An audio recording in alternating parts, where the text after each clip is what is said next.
खबर आपको बताते हैं। देखिए, कुंभ को लेकर सपा के एक और नेता ने विवादित बयान दिया है। हम बात कर रहे हैं पूर्व मंत्री और मौजूदा विधायक ओम प्रकाश सिंह की, जिन्होंने कहा है क्या मरने के लिए कुंभ में नहाने जाएं? पानी खराब है, व्यवस्था खराब है।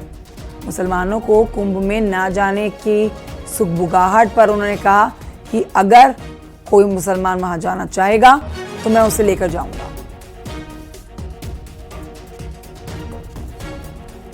कुंभ नहा के मरे थे भाई, पानी खराब, व्यवस्था खराब, पैसा सब लूटा जा रहा है। मुसलमान चाहेगा तो हम लेके चलेंगे नहा। गंगा तो सबकी है, गंगा माँ है। अब माँ किसी का नहीं होता कि इसकी माँ है, नहीं, माँ सबकी होती है, ऐसा कहीं नहीं है। हाँ, ये सही है कि हुकूमत नफरत, ईर्ष्या, द्वेष फैला कर हुकूमत करना चाह रही है, लेकिन जनता इनको करीब करीब उत्तर प्रदेश तो जान गया। वहीं आपको बताएं कि सपा सांसद वीरेंद्र सिंह ने इस तरह की बयानबाजी की शुरुआत की है। उन्होंने बयान दिया, यूपी सरकार के मंत्री जयवीर सिंह का बयान उनके ऊपर सामने आ गया है। उन्होंने कहा है कि सनातन पर हमला हमेशा से होता आ रहा है और उसी कड़ी में ये प्रयास अब किया जा रहा है, लेकिन हमारी सरकार सनातन आस्था का सम्मान करती है। सनातन मजबूत तो देश मजबूत, इसी विचारधारा के साथ हमारी सरकार काम करती है। सनातन संस्कृति पे अभी नहीं, आदि काल से हमले होते रहे। मुगल काल में हुए, अंग्रेजों के जमाने में सनातन को समाप्त करने के लिए, सनातन को नष्ट करने के लिए प्रयास किए गए। लेकिन सनातन संस्कृति, सनातन परंपराएं, ये जो सामाजिक हमारा ताना माना पूरे समाज का मजबूत करने का काम करता है, हिंदुस्तान की आत्मा है। ये सनातन हमेशा मजबूत था, मजबूत है, मजबूत रहेगा। इसको कोई नष्ट नहीं कर सकता है। इसी सनातन को, इन्हीं सब विरासत को संरक्षित करने का काम, सम्मार्जित करने का काम और उन परंपरा, आदत और मूल्य जोड़ने का काम हमारी भारत सरकार और प्रदेश सरकार कर रही है। और आइए बढ़ते हैं आगे, आपको बताते हैं ऑल इंडिया मुस्लिम जमात के राष्ट्रीय अध्यक्ष मौलाना शहाबुद्दीन रिजवी ने भी महाकुंभ को लेकर विवादित बयान दिया है। उन्होंने आरोप लगाया कि कुंभ मेले का एक बड़ा हिस्सा वक्फ की जमीन पर लगाया गया है। उन्होंने कहा है कि कुंभ मेले में 55 बीघा वक्फ की जमीन का इस्तेमाल हो रहा है। शहाबुद्दीन रिजवी ने कहा है कि प्रयागराज के मुसलमानों का दिल बहुत बड़ा है। जिन साधु संतों और नगर सन्यासियों ने मुसलमान के प्रवेश पर रोक लगाई है, आज उन्हें मुसलमानों से सबक लेने की जरूरत है। क्या कह रहे हैं शहाबुद्दीन रिजवी, सुनिए। कुंभ के मेले में जिस तरीके से अखाड़ा परिषद, नागा सन्यासियों ने और स्वामी बाबाओं ने मुसलमानों के प्रवेश पर प्रतिबंध लगाया, उस पस मंजर में अगर देखें तो खुद प्रयागराज के जो मुसलमान हैं उनमें से एक सरताज नाम के हैं, उन्होंने इस बात की जानकारी दी और कहा, एलानिया तौर पर इस बात को कहा कि जो ज़मीन है, जिस ज़मीन पर, ज़मीन के बहुत सारे हिस्से पर जो शामियाने तंबू वगैरह लगाए गए हैं, इंतजाम किए गए हैं, मेला लग रहा है, ये वक्फ की ज़मीन है और वहाँ के मुसलमानों की ज़मीन है। अखिल भारतीय अखाड़ा परिषद के अध्यक्ष रविंद्र पुरी ने महाकुंभ की जमीन को लेकर शहाबुद्दीन रिजवी के बयान पर पलटवार किया। उन्होंने कहा कि रिजवी की मानसिक स्थिति ठीक नहीं है। ये पूरी जमीन गंगा मैया की है, इसलिए रिजवी को ऐसी बातें नहीं करनी चाहिए।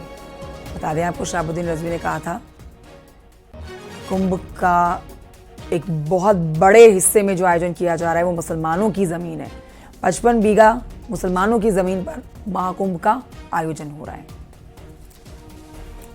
कहना चाहूँगा, उनकी मानसिक स्थिति सही नहीं है, उनको किसी अच्छी जगह पे इलाज करना चाहिए। और मैं ये कहूँगा, हमारे यहाँ बड़े बड़े ऋषि महर्षि आए हैं, उनसे अपना इलाज कराइए।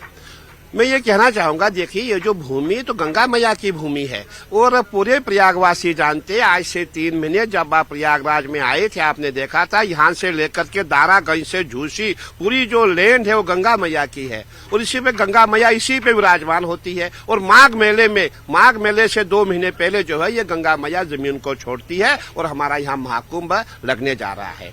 तो देखिए, मैं समझता हूँ उनको ऐसी बात नहीं बोलनी चाहिए। हमेशा उन्होंने हिंदू मुस्लिम की ही राजनीति की है और ये राजनीति का समय नहीं है। अयोध्या के संतों ने रजवी के बयान पर सख्त नाराजगी दिखाई। संतों ने कहा कि वक्फ बोर्ड को बैन कर देना चाहिए। नफरत फैलाने वाले जिहादी मानसिकता वाले लोगों पर कड़ी कार्रवाई होनी चाहिए। सुनिए बयान।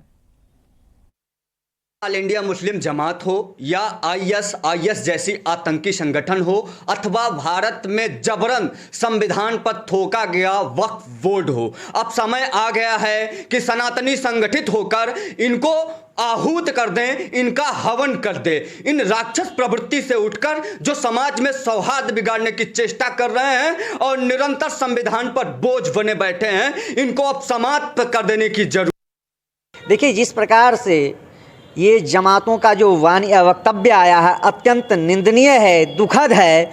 मैं इनके बातों का जो है निंदा करता हूँ। इनकी बुद्धि भ्रष्ट हो गई है, बुद्धि मारी गई है। ये अपने मानसिक रोग का इलाज करावें।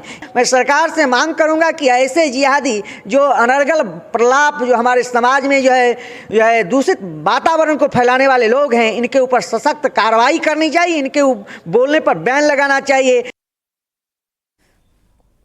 प्रयागराज महाकुंभ में माफिया अतीक अहमद को लेकर पोस्टर लगाया गया है। देखिए, पोस्टर में लिखा है अतीक का आतंक मुक्त प्रथम प्रयागराज महाकुंभ।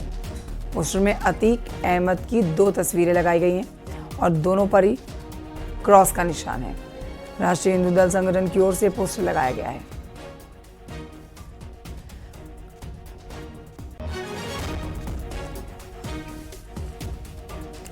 खबर गोंडा से, जहां पर पूर्व सांसद और बीजेपी के नेता ब्रजभूषण शरण सिंह का दर्द छलका है। ब्रजभूषण शरण सिंह ने मंच से कहा कि मैं रिटायर अभी नहीं होना चाहता था, लेकिन मुझे जबरदस्ती रिटायर कर दिया गया। शायराना अंदाज में अपना दर्द बयां कर रहे हैं ब्रजभूषण शरण सिंह। मैं जख्म खोल बैठा, झूठों के शहर में मैं सच बोल बैठा। झूठों के शहर में मैं सच बोल बैठा। वो नमक का शहर था, मैं जख्म खोल बैठा। वो नमक का शहर था, मैं जख्म खोल बैठा। चलिए, कोई बात नहीं, बढ़िया चल रहा है, आनंदमय चल रहा है। हमको तो रिटायर कर दिया जबरदस्ती। जनता नहीं चाहती थी हम रिटायर हो। 1.5 घंटे एक्सरसाइज करते हैं, रिटायर कर दिया।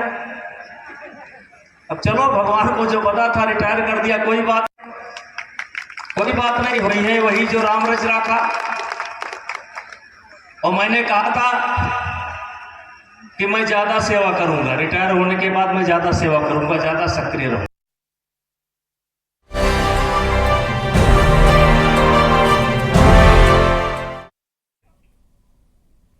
प्रधानमंत्री नरेंद्र मोदी ने 13 किलोमीटर लंबे दिल्ली गाजियाबाद मेरठ नमो भारत कॉरिडोर के साहिबाबाद से दिल्ली के न्यू अशोक नगर तक भारत ट्रेन का उद्घाटन कर दिया है, शुभारंभ कर दिया है।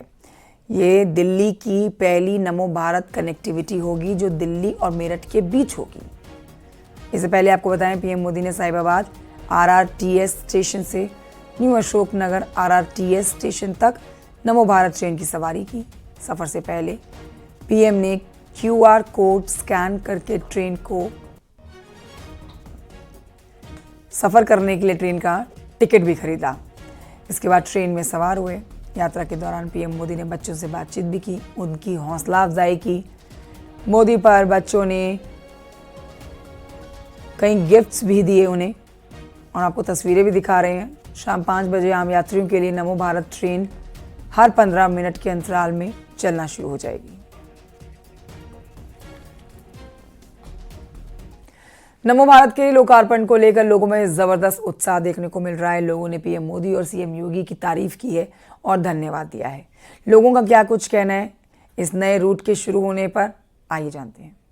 प्रधानमंत्री नरेंद्र मोदी द्वारा नए कॉरिडोर के लोकार्पण को लेकर गाजियाबाद के लोगों में भारी उत्साह है। हमारे साथ लोग बातचीत करने को मौजूद हैं। क्या नाम है आपका? राकेश नाम है जी मेरा। नए कॉरिडोर रैपिड रेल का लोकार्पण प्रधानमंत्री ने कर दिया है, क्या आसानी होगी गाजियाबाद वालों को? देखो सर, आसानी सबसे ज्यादा आम जनता के लिए फायदा है जी, क्योंकि जो 1.5 घंटा 2 घंटे लगते थे, अब उस जो टाइम लगता था वो टाइम बचा है 40 मिनट की।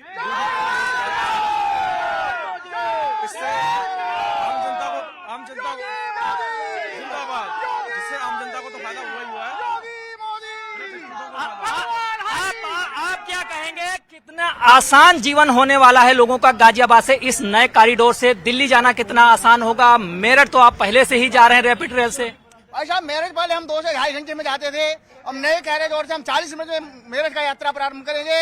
मेरठ हमारा 2.5 घंटे में के जो समय लगता था, अब 40 मिनट में लगेगा।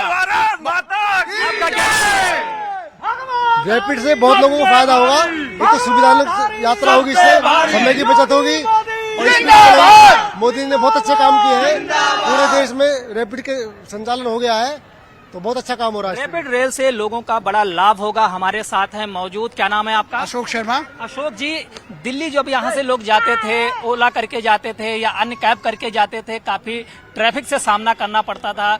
अब कुछ ही मिनट में दिल्ली पहुंच जाएंगे, मेरठ भी आसानी से पहुंच जाएंगे। क्या कहेंगे इस नई सुविधा के लिए? देखिए, ये एक असंभव कार्य था।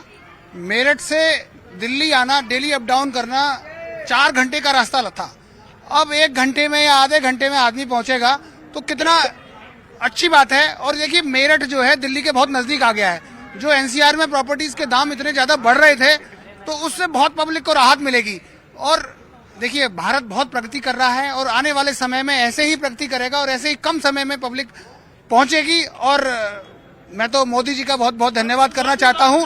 बहुत बहुत बहुत अच्छा कर रहे हैं मोदी जी, और हम मोदी जी के साथ हैं। जय श्री राम। देखिए दौलत देखकर भी उससे दिल्ली गाजियाबाद मेरठ नमो भारत कॉरिडोर के साहिबाबाद से न्यू अशोक नगर तक के सेक्शन की शुरुआत हो गई है। गाजियाबाद के सांसद अतुल गर्ग और लोनी के बीजेपी के विधायक पीएम मोदी का धन्यवाद कर रहे हैं। प्रगति की जो धारा है, इसे तोहफा कहना तो जब होता है जब कभी एक आध बार कोई चीज दी जाए। यहाँ तो हर साल 2-2, 4-4 उद्घाटन विकास के होते ही रहते हैं। NH24 जो हमारा बना, NH91 जो हो गया, 16 लेन की सड़क यहाँ बनी। यहाँ पर रेलवे स्टेशन का बहुत बड़ा सेंटर बनने जा रहा है, तेजी से काम चल रहा है पिछले 2 सालों से। मेट्रो का विस्तार हुआ है, तो और ये RRT का मेरठ तक का हुआ है, तो कुछ ना कुछ। गाजियाबाद नरक था, लोग यहाँ से पलायन कर रहे थे। अब जो हमारा मेरठ 40 मिनट में हम पहुंच जाते हैं माननीय प्रधानमंत्री जी के आशीर्वाद से। उस टाइम 4 घंटे लगते थे, आज 40 मिनट में पहुंचते हैं। ये तमाम जो विकास हुआ है, तमाम फ्लाईओवर्स बने, पूरा गाजियाबाद शहर जाम सिटी था, पूरा पोल्यूशन था यहाँ ट्रैफिक का। आज जिस तरह से यहाँ बिजली का, सड़क का, पानी का, शिक्षा का, चिकित्सा का और जो ट्रांसपोर्टेशन में जो अद्भुत काम हुआ है, वो माननीय प्रधानमंत्री जी के लिए गाजियाबाद की जनता उनका दिल से अभिनंदन करती है, उनकी हमेशा ऋणी रहेगी।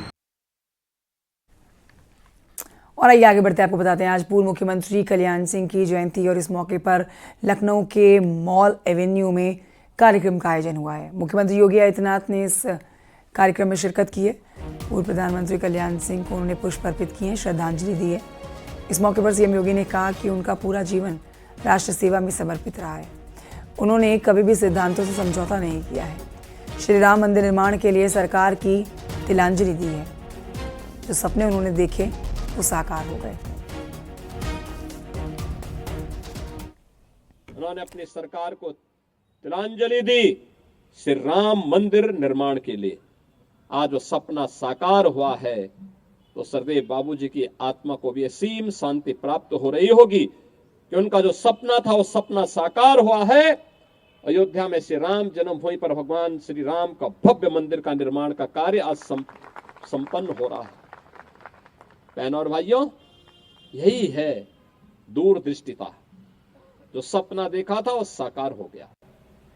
उन्होंने अपनी सरकार को तिलांजलि दी श्री राम मंदिर निर्माण के लिए। आज वो सपना साकार हुआ है, तो सरदेव बाबूजी की आत्मा को भी असीम शांति प्राप्त हो रही होगी कि उनका जो सपना था वो सपना साकार हुआ है। अयोध्या में श्री राम जन्मभूमि पर भगवान श्री राम का भव्य मंदिर का निर्माण का कार्य आज संपन्न हो रहा है। बहनों और भाइयों, यही है दूरदृष्टिता। जो सपना देखा था वो साकार हो गया। 1947 में देश आजाद होता है, लेकिन सुशासन क्या होता है यह उत्तर प्रदेश के वासी नहीं देख पाए।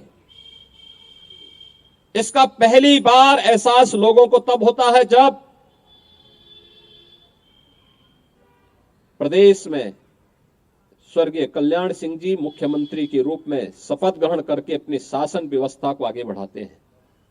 याद करिए उस समय भी उन्हें अस्थिर करने के लिए किस प्रकार से झुंड के झुंड अव्यवस्था फैलाने के लिए उतारू हो गए थे।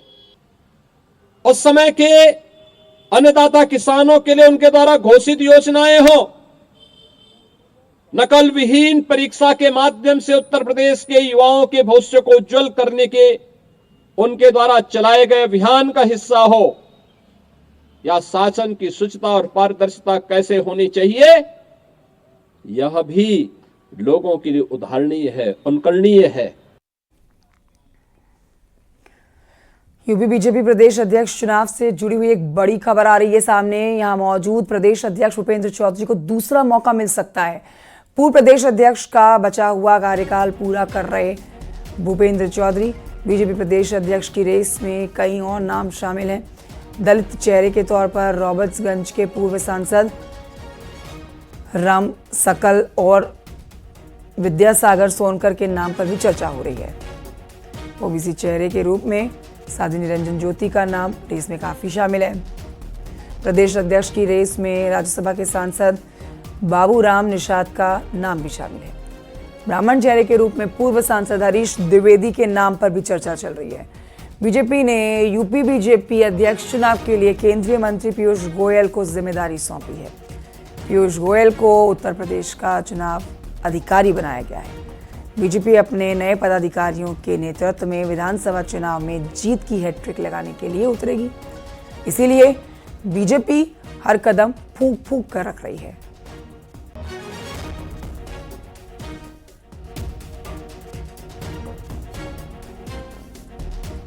भारतीय जनता पार्टी संगठन के पुनर्गठन को लेकर जुटी हुई है और भारतीय जनता पार्टी उत्तर प्रदेश में विपक्ष के पीडीए की काट के रूप में ओबीसी या दलित चेहरे को मौका दे सकती है। ऐसा भारतीय जनता पार्टी के जो रणनीतिकार हैं वो इस पर मंथन कर रहे हैं। और अगर नामों की बात की जाए तो भारतीय जनता पार्टी में इस समय मौजूदा प्रदेश अध्यक्ष भूपेंद्र चौधरी हैं। भूपेंद्र चौधरी के नाम को लेकर यह चर्चा है कि उनको रिपीट भी किया जा सकता है, क्योंकि भूपेंद्र चौधरी पूर्व प्रदेश अध्यक्ष स्वतंत्र देव सिंह के शेष बचे कार्यकाल को पूरा कर रहे थे। वहीं दूसरी तरफ अगर अन्य नामों की चर्चा की जाए तो उसमें ओबीसी चेहरे के रूप में साध्वी निरंजन ज्योति का भी नाम है, वहीं दूसरी तरफ बाबूराम निषाद का भी नाम है। दलित चेहरे के लिहाज से अगर बात की जाए तो उसमें राम सकल, जो कि रॉबर्ट्सगंज से 3 बार सांसद रहे हैं, राज्यसभा के भी सांसद रहे हैं और संघ की उनकी पृष्ठभूमि है। वहीं दलित चेहरे के रूप में विद्यासागर सोनकर के नाम को लेकर भी चर्चाएं तेज हैं। और अगर ब्राह्मण चेहरे की बात की जाए तो हरीश द्विवेदी के नाम को लेकर चर्चाएं तेज हैं। कैमरामैन गोपी गिरी के साथ संकेत मिश्रा, न्यूज़ 18 लखनऊ। दिल्ली विधानसभा चुनावों को लेकर सरगर्मियां काफी तेज हो गई हैं और इस बीच कालकाजी विधानसभा सीट से बीजेपी के उम्मीदवार रमेश बिधूड़ी का विवादास्पद बयान आया है सामने। रमेश बिधूड़ी ने कहा है कि लालू यादव झूठ बोलते थे कि वो बिहार की सड़कों को हेमा मालिनी के गालों की तरह बना देंगे। वो तो नहीं बना पाए, लेकिन मैं आपको विश्वास दिलाता हूं, कालकाजी के सुधार कैंप के सामने वाली अंदर वाली सभी सड़कों को प्रियंका गांधी के गालों की तरह बना दूंगा। कालकाजी भी सुधार कैंप के सामने वाली, बराबर वाली, अंदर वाली सारी की सारी सड़कें प्रियंका गांधी के गाल जैसे जरूर बना देंगे। लालू ने कहा था बिहार में कि बिहार की सड़कों को मैं हेमा मालिनी जी के गालों जैसे बना दूंगा। लालू ने झूठ बोला था, नहीं बना पाया। लेकिन मैं आपको विश्वास दिलाता हूं, जैसे ओखले की सड़कें हमने बना दिए, संगम बिहार की सड़कें बना दिए, इसी प्रकार से कालकाजी भी सुधार कैंप के सामने वाली, बराबर वाली, अंदर वाली सारी की सारी सड़कें प्रियंका गांधी के गाल जैसे जरूर बना देंगे। वहीं आपको बताएंगे बीजेपी नेता रमेश बिधूड़ी के विवादास्पद बयान पर अब कांग्रेस ने आपत्ति जाहिर की है और रमेश बिधूड़ी के बयान को शर्मनाक बताते हुए पीएम मोदी से उन पर निशाना भी साधा है। सुनिए। बीजेपी के पूर्व सांसद और अब कालकाजी दिल्ली में उनके विधायक उम्मीदवार रमेश बिधूड़ी जी का प्रियंका गांधी जी के संदर्भ में दिया हुआ बयान न सिर्फ शर्मनाक है, पर उनकी असली कुत्सित महिला विरोधी मानसिकता को दिखाता है।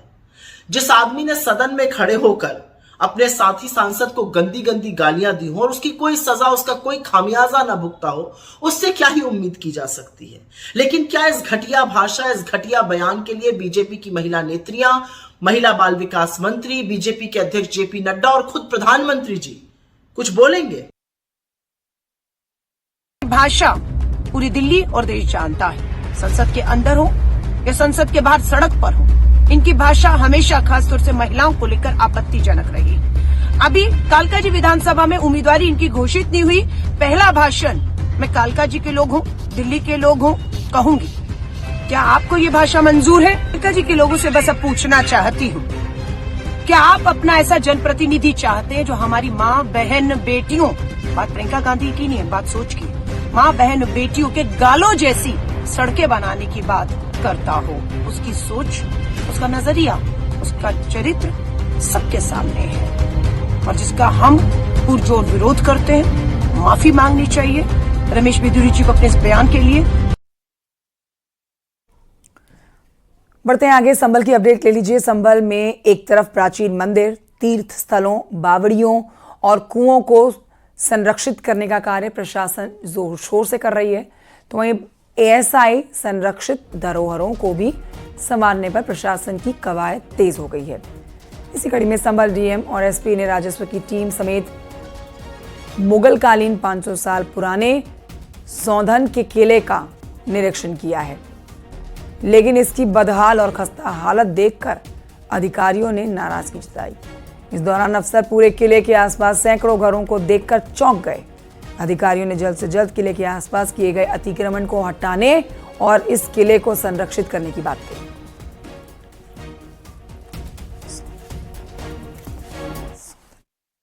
संभल जनपद में कुल 6 स्थान एएसआई प्रोटेक्टेड मॉन्यूमेंट के अंतर्गत आते हैं, जिसमें बेरनी है, गुमथल है, सरथल है और जो विवादित धर्मस्थल है, सौंधन का किला है और फिरोजपुर का किला है। कुल 6 स्थल आते हैं। तो आज ये स्थान पे हम आए थे, तो ये जो गेट बड़ा सा दिखाई दे रहा है आपको, ये पूरा का पूरा प्रोटेक्टेड मॉन्यूमेंट के अंतर्गत आता है।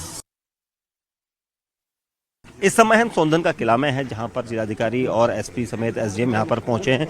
अधिकारी इस किले को देखकर इस समय हम सौंधन का किला में हैं, जहां पर जिलाधिकारी और एसपी समेत एसडीएम यहां पर पहुंचे हैं। अधिकारी इस किले को देखकर और इसके आसपास के इलाके को देखा गया अधिकारियों के द्वारा, क्योंकि तकरीबन 15 बीघा का ये पूरा खूबसूरत एरिया है और जिसमें आप देखेंगे ऊपर आपको यहाँ पर बोर्ड भी नज़र आएगा। ये सौंधन का किला कई साल पुराना, तकरीबन 400 से 500 साल पुराना इसका इतिहास रहा है और मुकर्रब खान के नाम पर और उनकी रियासत के नाम पर इस किले का यहाँ पर जीर्णोद्धार कराया गया था और यहाँ पर मुकर्रब खान को गवर्नर बनाया गया था। मैं ये आपको दिखाऊंगा इस किले की खूबसूरती, बहुत ही शानदार ये किला है और इसका जो गेट हमने देखा, क्योंकि अमूमन हमने इससे पहले 2-3 किले देखे जिनका गेट, ये फ्रंट गेट जो है ये इस तरह का होता है और इस गेट को और इसकी बनावट जो है काफ़ी अलग तरह की है। आप देखेंगे गुंबद नुमा जो गेट का हिस्सा है, सिरा है, वो आपको दिखा रहे हैं।